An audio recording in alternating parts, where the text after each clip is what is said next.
Hello everyone, स्वागत है आप सभी का इस नए वीडियो में। Welcome all. दोस्तों, जैसा कई लोग भी पूछ रहे थे कि किस तरीके से आर एग्ज़ाम के बारे में, है ना, कि एग्ज़ाम तो टल ही गए हैं और एग्ज़ाम होना है। लेकिन दोस्तों, इस बार का जो पेपर रहा वो किस तरीके से रहा उसकी एनालिसिस करेंगे। और जो पेपर अभी फ़िलहाल हम लोगों ने दिया उसमें किस तरीके से मैंने खुद का अपना जो मेरा अनुभव रहा है, मैंने पेपर दिया।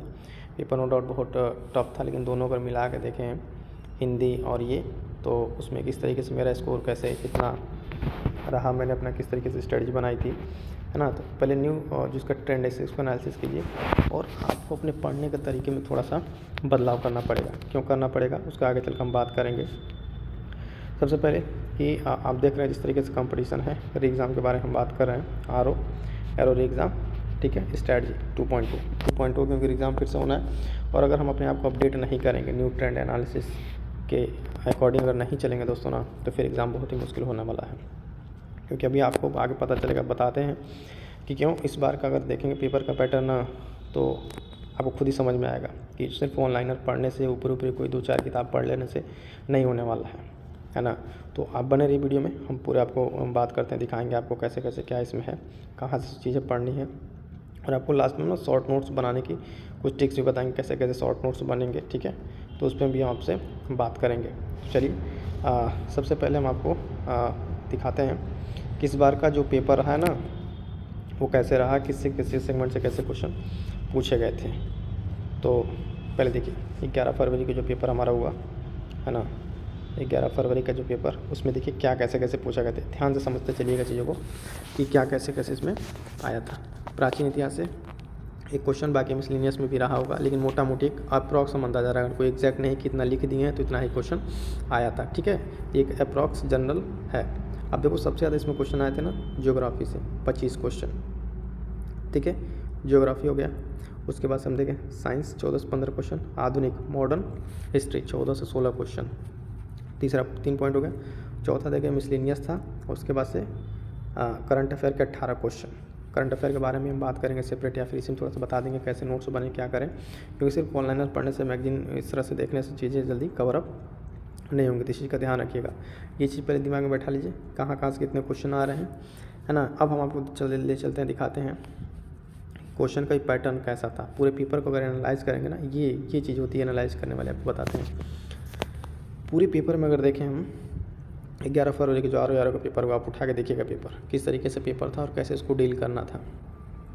स्टेटमेंट, अभिकथन और कारण वाले क्वेश्चन की संख्या लगभग एक मोटा मोटी हम लेकर चल रहे हैं, ये सब 22 क्वेश्चन, ठीक है।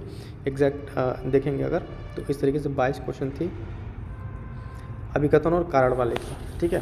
उसके बाद से क्वेश्चन का लेवल देखिए, जो सूची थी 1 से 2 मिलान करने वाले की, लगभग 18 प्रश्न, 2 कथन वाले, यानी 2 स्टेटमेंट देकर पूछना जिसमें केवल एक 2, है ना।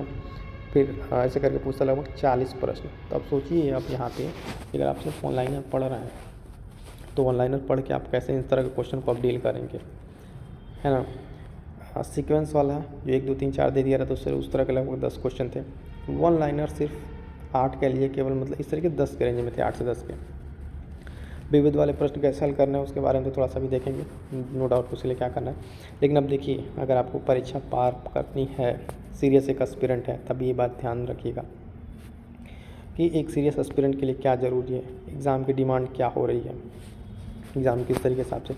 अब जब इस तरीके के प्रश्न रहेंगे तो आप सिर्फ ऑनलाइनर नहीं कर सकते हैं, उसमें आपको अपना जो स्टैटिक पोर्शन है, आपका जो नॉलेज है, उसको आपको अप्लाइड क्वेश्चन पूछे जा रहे हैं। तो इस तरीके से ये क्वेश्चन हो गए। अब आप ऑनलाइनर नहीं पढ़ेंगे सिर्फ, ठीक है।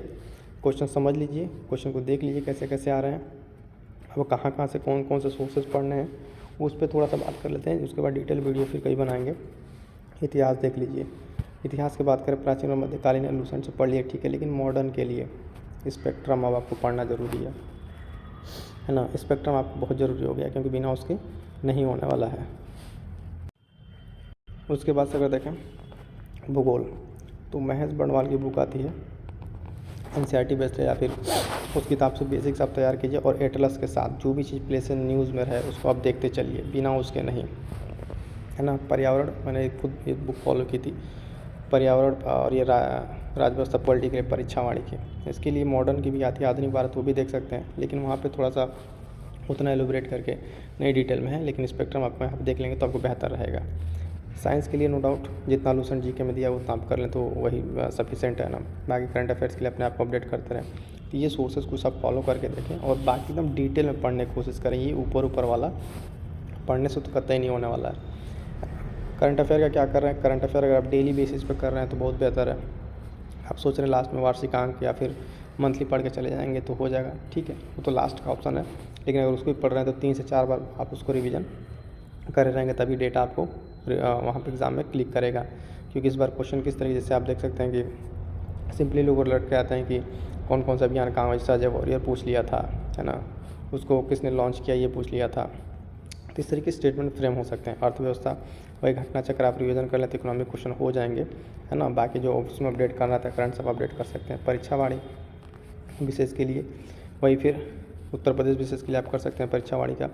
जनसंख्या और एग्रीकल्चर के लिए जो भी आप है PYQ देख लें किस तरह क्वेश्चन जनरली पूछा जाता है कि कहाँ पे कितना लिंगानुपात या फिर जो भी डेटा है उसके अकॉर्डिंगली आप अपडेट करके उस चीज़ को देख लें। हमको फोकस कहाँ करना है, ये चीज़ हम आपको बार बार कह रहे हैं, फोकस आपको करना है ये मॉडर्न पे, भूगोल पे, है ना, और पर्यावरण, ये सब पोर्शन पे आपको फोकस करना है। क्लियर है। तो ये सब सारी बहुत एक शॉर्ट में आपको बता रहे हैं। अगर आपको उस भी चीज़ें इसमें डिटेल में जाननी होंगी किसी भी सब्जेक्ट पे तो एक सब्जेक्ट हम आपको बता देंगे, है ना, कैसे करना है, कैसे नोट्स बनाना है। कि कुछ नोट्स आपको हम खुद बता दें, सभी रिसेंट का नोट्स हमने खुद का बनाया वो आपको दिखा दे रहे हैं कि बिम्स्टेक सम्मेलन का, FATF का, दिवस कब से रट के आता है, दिवस कौन सा है, दिवस का आपको दिखाएं हम, क्वेश्चन कैसे बन सकता है, क्या क्या। जैसे मान लिया एक दिवस साइंस दिवस लिया हुआ है तो आप याद करिए साइंस दिवस कब मनाया था, 28 पर, और 28 पर हो गया। इससे अलग भी हमको हट के देखना है, सोचना है। नहीं देखेंगे तो करंट अफेयर क्वेश्चन आप गलत हो जाएंगे। सिर्फ दे देगा निम्नलिखित करके विचार कीजिए इस बार की इसकी थीम क्या थी, इसको देखना था, कब से मनाया जाता है ना, क्यों माना जाता है, रमन प्रभाव के इफेक्ट के बारे में, है ना, उनको नोबेल मिला था, CV रमन कहाँ से थे, ये सब सारे से स्टेटमेंट बन सकते हैं। तो करंट अफेयर सिर्फ आप ऐसे नहीं देखें, एक थीम था, 4 से 5 क्वेश्चन बन सकते हैं। फिर यहाँ पे हम आपको दिखा रहे हैं वन लाइनर है तो कुछ वन लाइनर रहेंगे तो उसके लिए आपको ज़्यादा उसमें नहीं एफर्ट करना, उसको डायरेक्ट एज इट नोट कर लेना। जैसे कि आपको हम दिखा दे रहे हैं वन लाइनर पे हमने कुछ नोट कर रखे थे तो वो कुछ इस तरीके से, ठीक है, उसमें भी थोड़ा सा जितना डिटेल मिल सकता है निकालिए। कहाँ कौन सी, अगर साइंस एंड टेक का तो जनरली वन लाइनर रह रहा है। तो इस तरीके से ये कुछ नोट्स हैं। बाकी पॉलिटी का आपको दिखा रहे हैं एक पॉइंट, कैसे आप रिवीजन करें। ये लोकपाल की नियुक्ति हुई थी उससे रिलेटेड, तो पॉलिटी को भी आप चाहें तो वहाँ पे ना पूरा डिटेल लिख सकते हैं। ये लोकपाल देखिए पद हुआ था, माणिकराव खानविलकर नियुक्ति रिसेंट का बनाया हुआ नोट्स है। तो इस तरीके से पूरी डिटेल आप एक जगह नोट कर लें तो आपको बेहतर ज़्यादा हेल्पफुल होगा, ठीक है। और इसके साथ दोस्तों ना बाकी अदर चीज़ें फिर हम बात करेंगे। एक छोटा सा अपना एक्सपीरियंस सामने शेयर किया, आप बताइएगा आपको कैसा लगा क्या नहीं। इसके साथ ही हम लोग अपना टेस्ट सीरीज़ भी स्टार्ट किए हैं, टेस्ट सीरीज़ की प्रैक्टिस भी करेंगे, है ना। तो जुड़े रहिए, बाकी अदर भी टॉपिक्स हम लोग कवर कर रहे हैं। मिलते हैं फिर किसी नेक्स्ट वीडियो में, ठीक है। Thank you so much.